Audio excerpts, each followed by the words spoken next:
તું આ જો તો ખરી યાર, કેવા કેવા ટ્રેન્ડ ચાલે બે આજકાલ. હા ભાઈ સાચી વાત હોય એકદમ.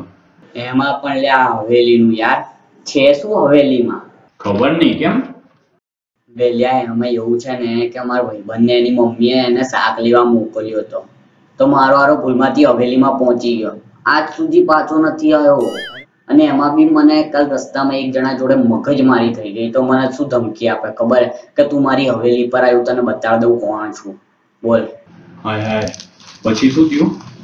કઈ નહીં યાર, જાણવું છે કે હવેલીમાં હોય છે શું, થાય છે શું. કઈ મસ્ત મજાનું થતું હોય ને તો આપણે ખરીદવાની ઈચ્છા છે. તો એક કામ કર, મારા ભાઈબંધને હવેલી વેચવાની છે, મળવા આવવું હોય તો ચલ મારી સાથે. તો પછી હાલો ત્યારે મળી આવીએ યાર. જો ભાઈ આજ છે જેને હવેલી વેચવાની છે, હવે બંને એકબીજા સાથે વાત કરી લો. હમણે કીધું કે તમારે હવેલી વેચવા કાઢવાની છે. જુઓ અમારું બજેટ છે ને 30 થી 40 લાખનું છે, આગળ તમે બોલો. અરે રોવો છો કેમ પણ, કેશો તો હું મારું બજેટ વધારી દઈશ. બોલો વધારી દઉં? હા તો આપણે 50 લાખ ફાઇનલ. હવે છેલ્લી વાર, 60 લાખમાં ડીલ ફાઇનલ કરી દો તમે. અરે તો હવેલી કેટલામાં આપવાની છે એ તો કહો.